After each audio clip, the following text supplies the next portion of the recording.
Namaste. Now we shall look into the fifth Slokam of Soundarya Lahari. Haristvamadhya Pranata Jana Saubhagya Janani Puranari Bhutva Puraripumapi Shobhamanayat Smaropitvam Natva Ratinayana Lehyena Vapusha Muninam Apyantaha Prabhavatihi Mohaya Mahata. Ishaan, did you observe the mentioning of Kadi Vidya in this sloka? Yes, that is interestingly, Shankaracharya mentions a lot about Devi, including Yoga Shastra Rahasyas, the Kundalini. So far we haven't discussed about Kundalini, Mantra Shastra Rahasyas, Yoga Shastra Rahasyas, the Tantra, Śrī Vidya Tantra Rahasyas, and many more. And even the Yantram entire Yantram is described in this Slokam. But this Slokam that we have now recited talks about Kadi Vidya, not just Kadi Vidya, even Hadi Vidya and other traditions of Śrī Vidya. Primarily there are three traditions of Śrī Vidya: Kadi Vidya, Hadi Vidya, Sadi Vidya. There are three Kutamis in the Panchadashi Mahamantra. In the Lalita Mahamantra we have three Kutamis. There are three parts of that mantra. The first one starts with Ka, the second one starts with Ha, the third one starts with Sa. When Ka itself is taken as the primordials out of the mantra, it becomes Kadi mantra, Kadi Vidya mantra. Ha, the second Kutami, when it's taken as the primordial Kutami, it becomes Hadi Vidya. Sa, the first letter of third Kutami, when it's taken as the primordial sound, it becomes Sadi Vidya.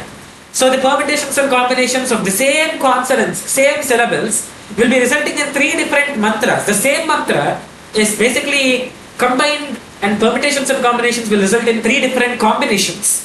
And those three combinations of Panchadashi are called Kadi Vidya, Hadi Vidya, Sadi Vidya. There are other variants as well, but these are the primary variants. So the first Kutami is called Kamaraja Kutami or Vambhava Kutami, because the one who has seen the Rishi or the Drashta of Kadi Vidya is Manmatha himself, Manmatha, Kamaraja. So here the Shloka talks about Manmatha. That is the reason Shankaracharya here he talks about two Vidyas, Kadi Vidya and Hadi Vidya. But let us now look into Kadi Vidya only. Haristvam Aradhya. Hari, Lord Vishnu, worshipped Devi. This is what he mentions in the very first word. And when did Vishnu worship Devi? There are many instances of that. One of the popular instances is when he has taken the form of Mohini.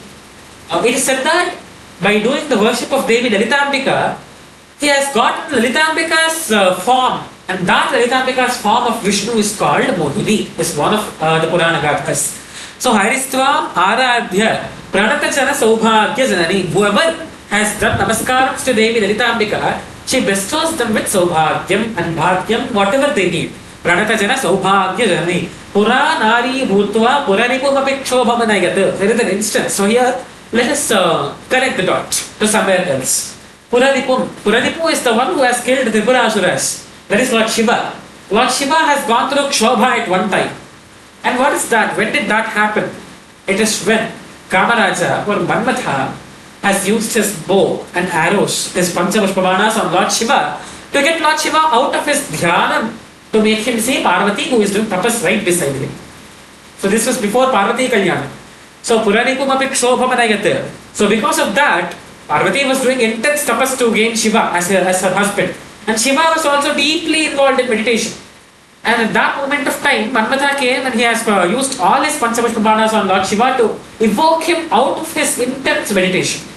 And at that point of time, Lord Shiva was super angry. And that blazes of Agni from his third eye has destroyed Manmatha into ashes, reduced Manmatha into ashes. And then when this happened after Parvati Kalyanam, Rati Devi, who is the consort of Manmatha, entered the Kalyana Mandapam. And then she begged Parvati for her mercy. And then Parvati has bestowed Rati with a very graciously she has bestowed Rati with a Leshyam. And when Rati applies that Leshyam under her eye, which is basically we call it as Katuka in Telugu. She bestowed Rati with that Leshyam. And when that Leshyam is applied, Manmatha is given his life back. But only Rati Devi would be able to see Manmatha. No one else would be able to see Manmatha. So Rati Nayana Leshyena Vapusha Muninamapyamtah Prabhavatihi Mohaya Mahatan. And because of Devi's Anugraha, Manmatha is able to roam all around the world.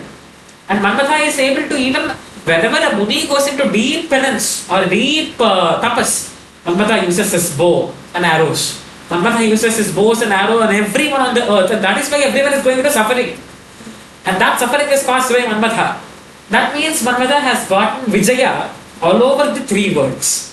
What is the cause behind the Vijaya of Manmatha all over the three worlds? And what is the cause of Manmatha gaining his life back? And what is the cause of Rati Devi seeing Manmatha? No one else gets to see Manmatha, only Rati Devi gets to see him. And what is the cause behind all of this? Puraripupapik Shobhamanayat, the one who has given Shobha to Puraripu, Shiva himself. Puraripupapik Shobhamanayat, and the one who gives everything to the one. The Lalitambika is the one who bestows everything to the one who has done Namaskaram to her. Smaropitvam Nartava Ratinagara Lekyana Vapusha Udinam Apyamtah Prabhavati Mohaya Mahatan. So what is the cause behind all of this? Is Devi's Kataksham. Lalitambika Kataksham. So Lalitambika's Kataksham is the one which has given Vishnu the form of Mohini, which has distributed Amritam across the Devata Sangam. Similarly, the same Anugraham has given Manmatha his life back.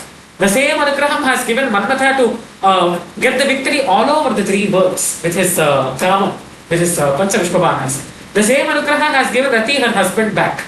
So that kind of a gracious Anugraham, that kind of a gracious sight is Devi's eyesight. So here, Shankaracharya talks about Devi's Anugraham on two people, that is Manmatha and Vishnu. Manmatha is one of the rishis in this Kadi Vidya. Kadi Vidya is initially given by Dakshinamurti, but the first foremost rishi who has brought it into the earthly realm is Manmatha. So, Kadi Vidya's rishi is Kamaraja or Manmatha. Hadi Vidya's rishi is said to be Lopamudra. And in some sampradayas, Hadi Vidya is a sampradaya that is given by Vishnu himself. So, Hari, Sri Harihi Rishihi. So, the rishi of Hadi Vidya in some sampradayas is Hadi Vidya. So, by mentioning Kamaraja, by mentioning Vishnu, Hadi Vidya and Hadi Vidya have been very deliberately mentioned in this Sloka.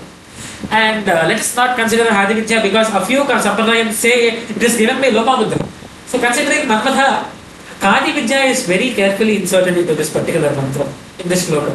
So the Muni of Kadi Vidya, the Rahasya of Kadi Vidya, everything have been secretly kept in this Sloka. So this is the mantra side of this Sloka, and the meaning is about the Devi's gracious eyesight. You can also see about the gracious eyesight in Kanakadhārā Stotram, where Shankaracharya says, Avilitaksha Madiganti Mudam Mukundam Avilitaksha. I don't want your complete sight. I want you to see from the side of your eye. Do not even turn your head. That sight is enough to give me everything. So that kind of a powerful eyesight is Devi's eyesight. So here Shankaracharya mentions the same thing. And one more thing. Kanakadhārā is like a seedling. Soundarya Lahari is a tree. When Kanakadhārā becomes a tree, that is Soundarya Lahari. Shankaracharya has encrypted all Śrī Vidya Rahasyas into Kanakadhārā, which is a Bija Rupam. Bija is like a seed. And when that seed sprouts and becomes a tree, it has branches, and all those 100 shlokas, that tree is Soundarya Lahari, where he has discussed elaborately about the Śrī Vidya Rahasyas.